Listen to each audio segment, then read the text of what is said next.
estamos en la redacción del diario.es. Tenemos el placer de que nos acompañe hoy Alberto San Juan, que estrena este 5 de junio, este viernes, La Luz, la película de Fernando Franco, una película que aborda un tema espinoso, que son los abusos en la Iglesia, desde un punto de vista que no es el habitual, que es, digamos, desde el punto de vista de tu personaje, que es un cura que ha cometido esos abusos. No sé qué pensaste tú cuando leíste este guión. Fernando Franco, como en sus anteriores películas, sitúa la cámara escoge un personaje y la cámara va con él toda la película. En este caso es el abusador. El personaje que yo interpreto, Manuel, el sacerdote. Pero yo creo que hay una cierta... O sea, que el punto de vista es la cámara, digamos, es un ojo que no juzga, pero no es el de Manuel. Si fuera una novela estaría narrada, creo yo, en tercera persona, no en primera persona. De hecho, el personaje, incluso para mí, que una vez terminada la película ya me convierto en un espectador y a pesar de que yo como actor tomé decisiones, por ejemplo, sobre cuándo dice la verdad, cuándo miente, en según qué momento de la película, al verla como espectador, para mí el personaje es misterioso y me cuesta decidir si me lo creo o no, si me creo o no la sinceridad de su arrepentimiento, de cuáles son sus verdaderas motivaciones, si es reparar el dolor de sus víctimas o si es su forma de sobrevivir en esa situación. Esto por un lado. Por otro, el tema de fondo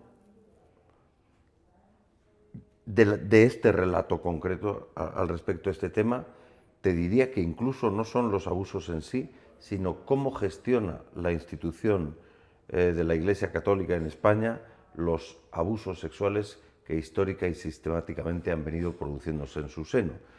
Y por la información que ha ido apareciendo a lo largo de la última década, sobre todo el informe del Defensor del Pueblo y lo que más o menos a remolque también ha ido admitiendo la Iglesia, parece que no solo ha sido sistemático y continuado los abusos, sino el encubrimiento de los mismos. Y de esto trata la película, cómo la Iglesia gestiona los abusos que se producen en su seno. Al final, si yo tuviera que decir cuál es el tema de la película, la impunidad del poder a la hora de ejercer la violencia.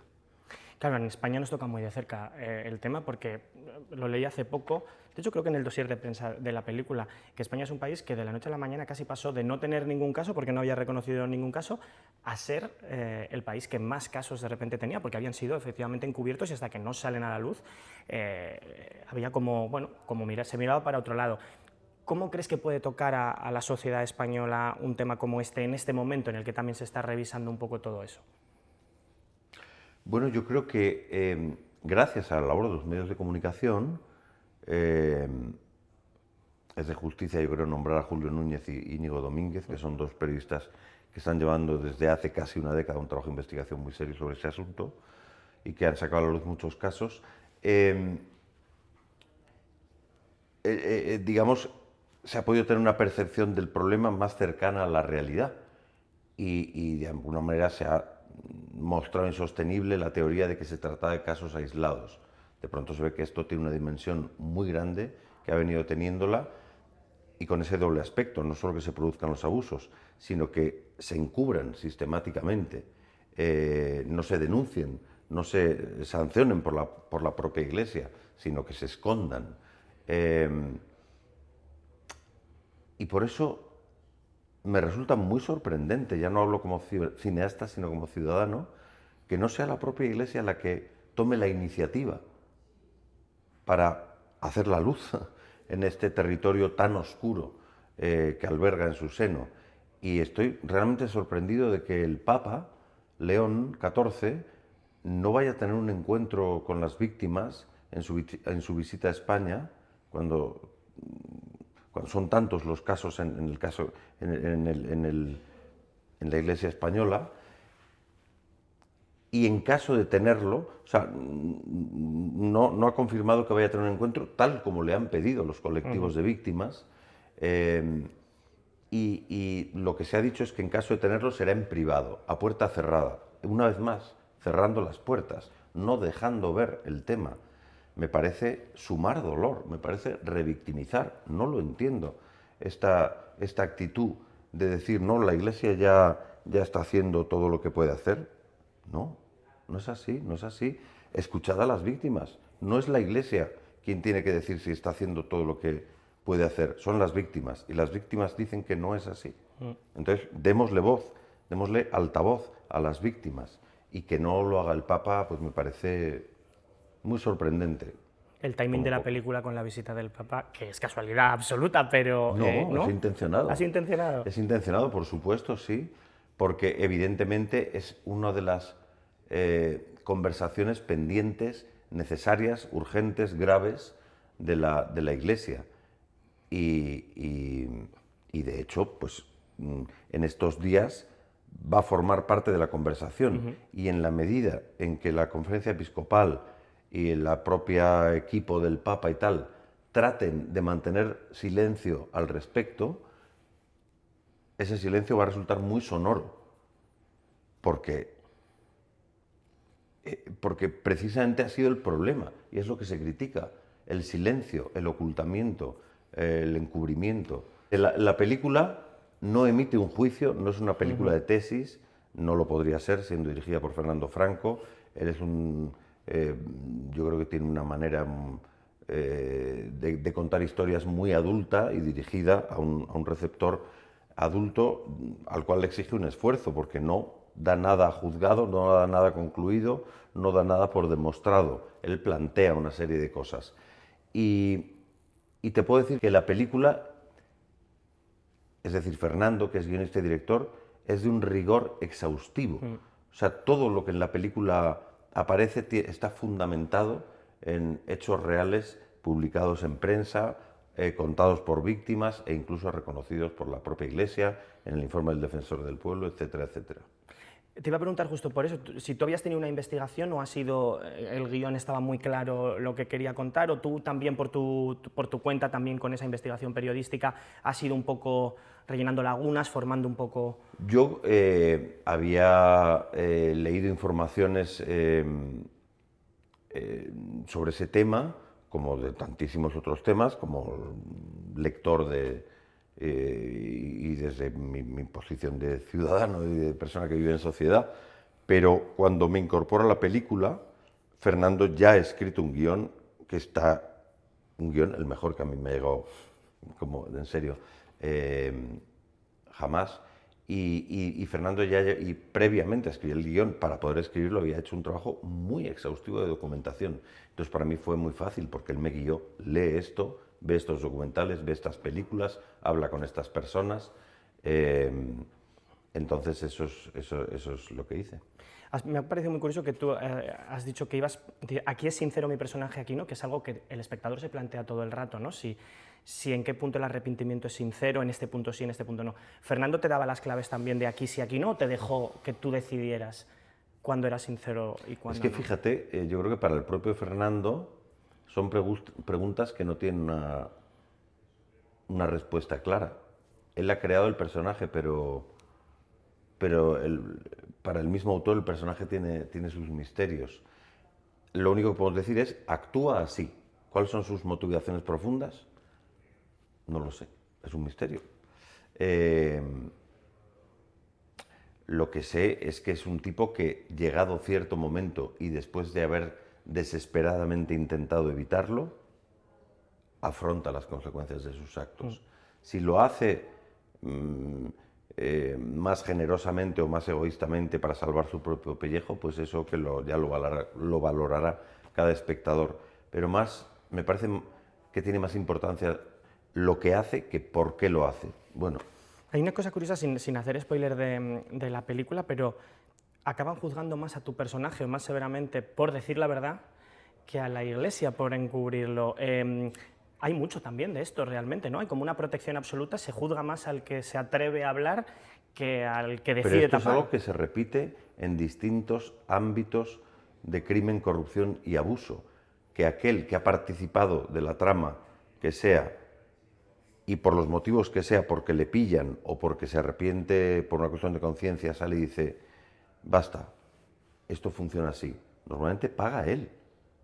O sea, hemos visto en España en distintas historias que pague el juez que investigaba, que pague la persona que se atrevió a contar lo que estaba, el funcionario que se atrevió a decir, aquí están ocurriendo cosas. El propio personaje, Manuel Monsalve, en la película al que interpreto, lo dice en un momento a respuesta a un periodista, dice, ¿no le parece extraño que nos resulte más llamativo un cura que confiesa públicamente sus pecados, dice él? Otro le corregirá más adelante, dice que son delitos.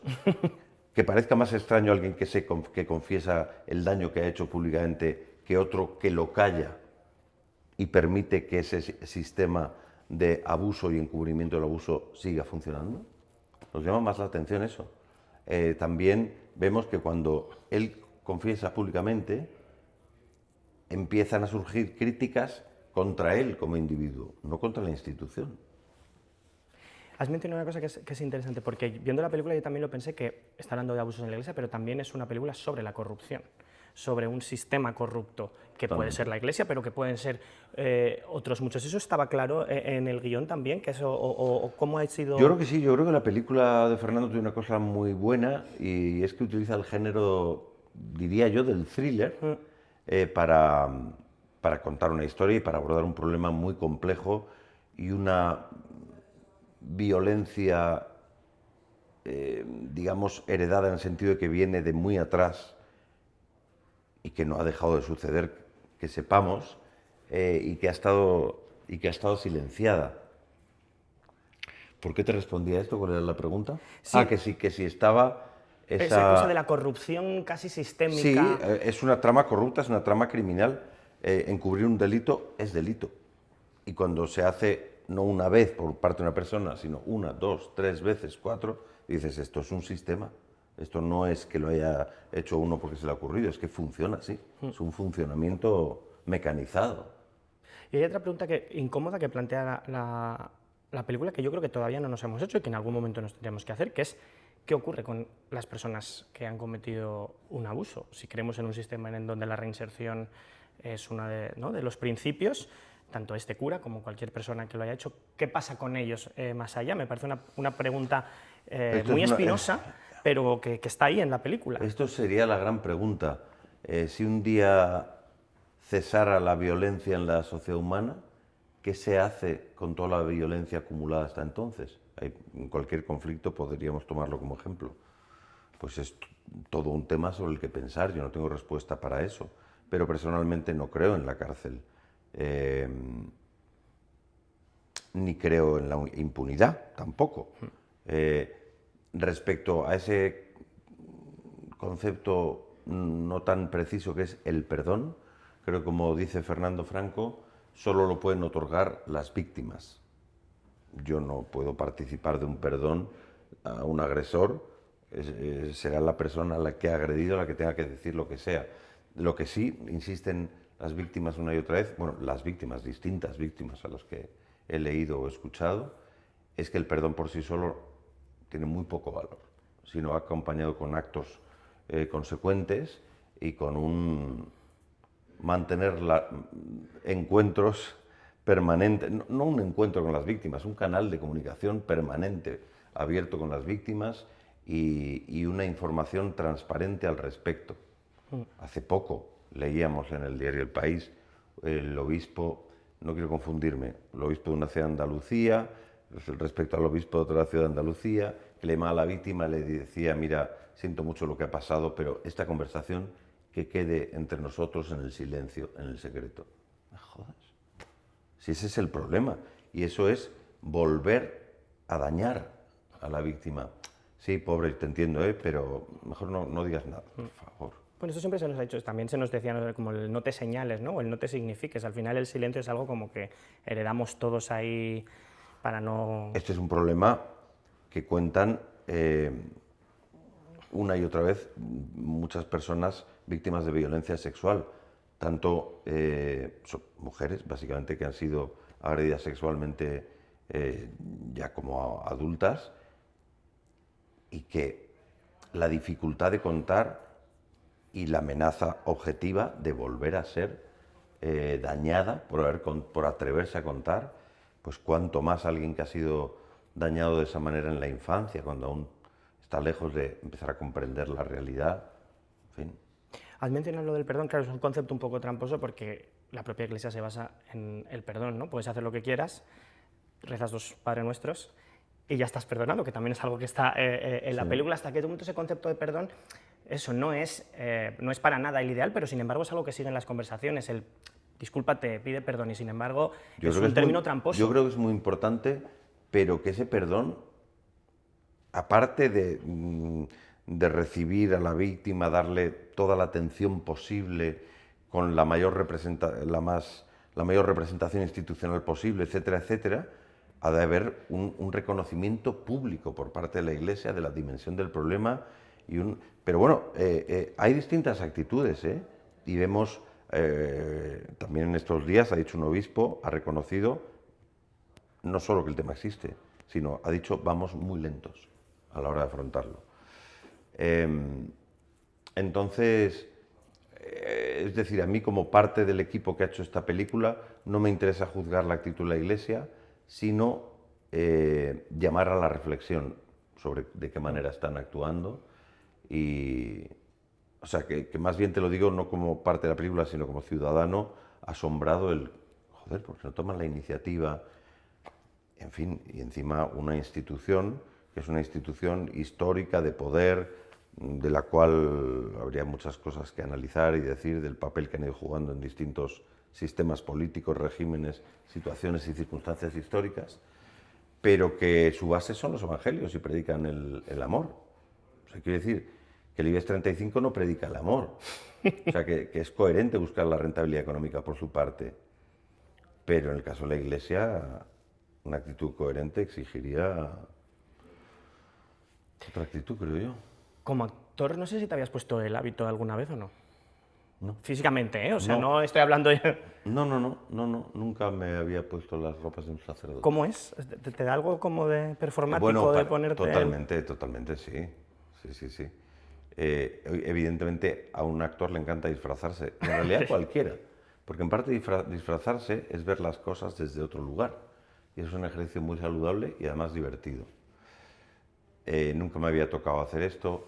Fue un proceso, a ver, lo primero, yo entré en la película por un casting largo en el que probó a muchos actores, no fue una sola prueba, fue más de una. O sea, no te dijo, quiero que seas tú, ¿no? O sea... No fue. Y entonces yo leo un guión, me parece un guión, vamos, ya te digo, excepcional, muy sólido, un guión que creo que es de esos pocos guiones que merece la pena leer, al margen de ver la película. Ojalá se publique y se ponga a disposición de quien quiera leerlo. Y luego, para aproximarme al personaje, pues voy de la mano del director y autor del guión, valiéndome de todo el trabajo de documentación que había hecho previamente y luego a través de ensayos con él y con el maravilloso elenco de la película. Y una pauta que me dio Fernando en los ensayos era: no quiero que caigas en la tentación de intentar componer un personaje extraño, al que se le pueda atribuir algún tipo de alteración psiquiátrica o de... No, es un tipo normal, que camina normal, habla normal, es cura, que hay un cierto aroma en las maneras de muchos curas, no todos, pero hay algo supongo, no sé.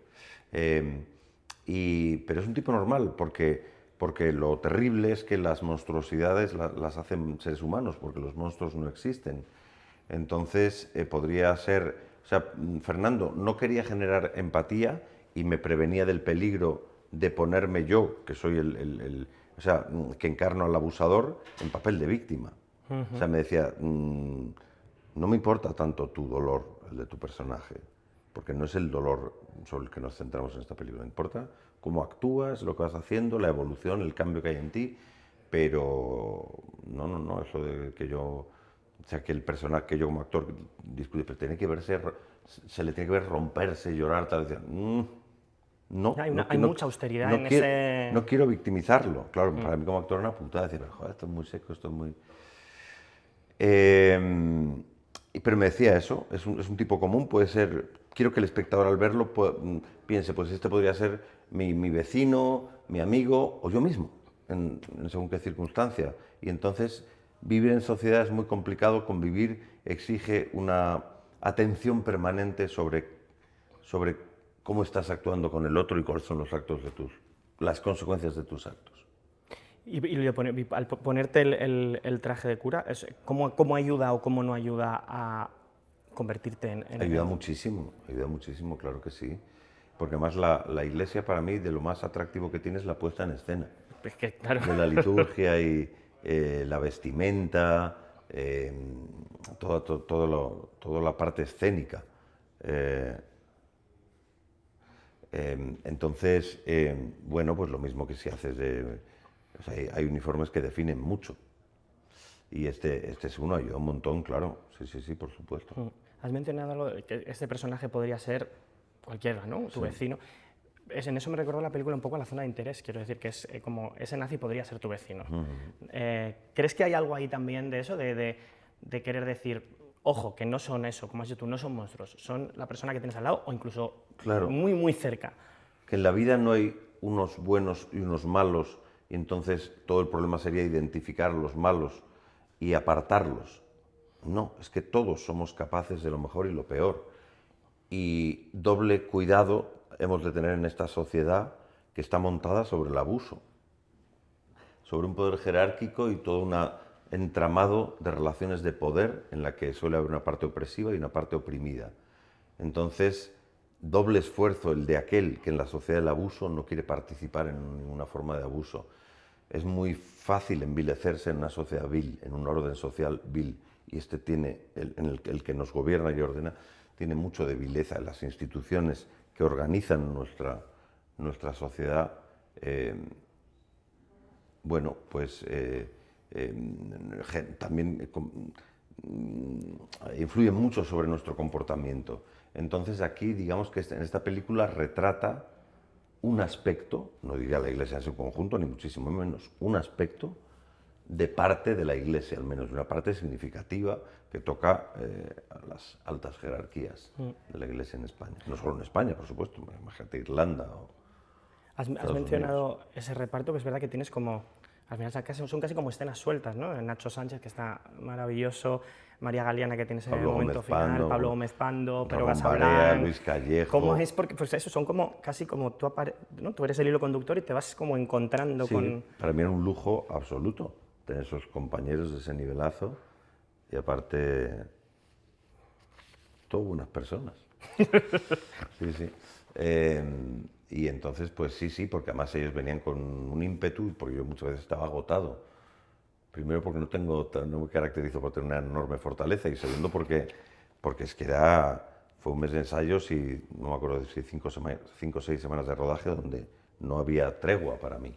Y aparte me mantenía en un estado de tensión porque cualquier personaje me resulta difícil siempre. No he desarrollado ninguna sensación de dominio del oficio a lo largo de estos años, pero más bien de siempre decir, joder, otra vez ando a tientas sin saber, porque no he conseguido desarrollar un método de trabajo que me permita, ¿no? ¿Pero te pasa siempre o con este personaje especialmente? Me pasa mucho, pero cuanto más complejo es el personaje, más.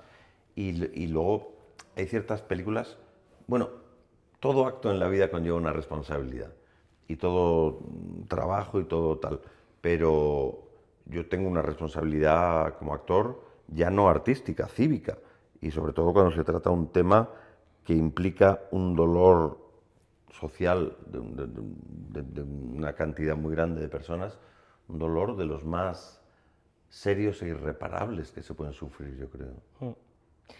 ¿Habéis hablado de cómo puede recibirse? Porque al final en España es verdad que la Iglesia sigue siendo algo, no sé si intocable, pero está claro que todavía cuesta meterse y sobre todo también en un momento en el que parece que en eso hay como incluso una vuelta a, no sé si la fe o a los valores católicos. ¿Habéis hablado de cómo se puede recibir en este momento? Bueno, el objetivo es que se reciba. Que se reciba y el objetivo final es que sea objeto de reflexión, que sea estímulo para la reflexión, la conversación, el pensamiento compartido sobre esta cuestión de miles de personas que en su infancia fueron abusadas sexualmente y rotas por dentro en lo más íntimo, y según cuentan todas y cada una de las que he oído, a las que he oído hablar, es una herida irreparable, con la que se puede llegar a convivir, con una vida más o menos saludable, pero es recibir una crueldad excesiva cuando no se tienen recursos para asumir algo así. Entonces yo ya sé, porque ya ha habido proyecciones, aunque se estrena este viernes 5 de junio, ya ha habido proyecciones. Y bueno, pues hay gente que... Parte de la Iglesia tiene el discurso de que la Iglesia ya está haciendo todo lo que tiene que hacer. Y hay gente que también, pues, digamos que asume ese discurso y dice, pero bueno, ¿por qué señalar, por qué una visión tan crítica si ya están haciendo todo lo que pueden? Yo diría que no. Solo el hecho de que el Papa no vaya a tener un encuentro con las víctimas, del cual luego se informe de forma transparente, pues me parece hacer más grande el silencio, hacer más grande la ignorancia, la desatención de este dolor. Luego hay gente que esperaría más dureza, más con el... bueno, no lo sé. Pero eso está muy bien porque Fernando no ofrece un discurso cerrado, sino un relato abierto que será interpretado de tantas formas como espectadores la vean. ¿Y en qué momento estás tú como actor? Porque es verdad que vienes del éxito del año pasado con La Cena, que fue al final un fenómeno, pero también haciendo una comedia antifranquista, que es algo maravilloso. De repente La Luz, que es una película compleja, pero que también abre un debate interesante. El director estrenas también, casi seguro que sea a finales de este año. Son películas que hablan de cosas importantes, pero también desde intentando que lleguen a la gente. ¿Es el tipo de cine que a ti más te llama como actor? A mí me llama como actor cualquier proyecto que me parezca interesante y puede serlo por muy distintos motivos. No solo aquellas que toquen temas, conflictos sociales importantes, es decir, una comedia sobre la alegría de estar vivo me puede parecer lo mejor del mundo. Pues ahora mismo eso es bastante revolucionario, sí, ¿eh? Sería, sí, a ver si alguien la escribe y la hace. Me gusta, como espectador y como actor, muchas posibles películas y relatos, pero sinceramente me gustan las películas que hablan de la realidad. No digo que tenga que, puede ser a través de una comedia, puede ser, puede hablar de una historia de amor que sale bien. O sea, quiero decir, no todo, es que en la vida hay dolor y en la vida hay alegría, y en la vida hay sufrimiento y hay placer, o sea, pero también las películas que es drama 100%, que no hay ningún momento en que nadie se ría, digo, esto no es la realidad nos reímos, incluso entre los escombros. Y luego sigues, no dejas el teatro, ¿no? Sigues además con Diario de un capitalista, de un joven Sí, capitalista. en realidad ahora mismo este fin de semana en Granada tengo los últimos bolos de 2 obras que llevo representando en los últimos años, con 4 músicos que son Macho Grita y Lorca en Nueva York. Pero ya es como un repertorio, porque como no hay escenografía, es fácil de tomar y tal, pues tanto estas como ese autorretrato de un joven capitalista español voy haciendo, dejando de hacer, pero ahora mismo no tengo ningún proyecto teatral así en el que sepa que me vaya a embarcar ninguna nueva aventura, que lo deseo. ¿Y ese repertorio que te aporta? Porque está claro que sigues haciéndolo porque algo hay que te sigue, y también me imagino que va cambiando un poco durante estos años, cómo va dialogando. Evoluciona. Para mí el teatro es casi diría una necesidad. O sea, tengo una relación más pasional con el teatro que con el cine. En el cine siempre me siento más, bueno, alguien que pasa por allí. En el teatro me siento más en mi casa. Y es para mí incomparable la experiencia en el teatro. No digo que en sí sea mejor, el teatro del cine, para nada, para nada. Lo mejor son las buenas historias en el formato que sean. Pero a mí me da mucho placer el teatro y que al contrario de lo que pasa a Fernando Gómez, que decía, no me gusta el teatro porque no me gusta que la gente me mire mientras trabajo. A mí me gusta contar en directo, me gusta mucho. Me gusta mucho, lo que más feliz me hace es comunicarme con otra persona. Me gusta mucho escuchar y me gusta mucho contar y dialogar. Entonces, bueno, pues el teatro me aporta mucha vida. Decía Aitan Sánchez Gijón que además ahora que se habla tanto de la inteligencia artificial, si hay algo que no está en riesgo es el teatro. Sí, sí, sí, sí. El teatro, mientras haya humanos, habrá teatro. ¿Y qué tiene que siempre queréis volver a él? Lo has mencionado un poco, pero algo aparte, no sé si aparte algo de que pone el riesgo del día a día, de estar ahí, de exponerte tanto, pero está claro que hay algo... Es muy emocionante, pero hay grandísimos actores que nunca han hecho teatro, no hay por qué. Así como hay buenos actores de teatro que no han hecho nunca cine, o apenas. Que yo siempre pienso, joder, pues, ¿por qué no intentáis? Porque está... Bueno, a veces es que no sale, pero otras veces es que no, es que el teatro le tengo mucho respeto, me da miedo. Pues te lo pasarías como un enano. Pero también hay quien dice, puf, que no, paso el teatro. Y que está muy bien, cada uno... Pues Alberto San Juan, muchísimas gracias. A vosotros, Un a ti. placer, como siempre.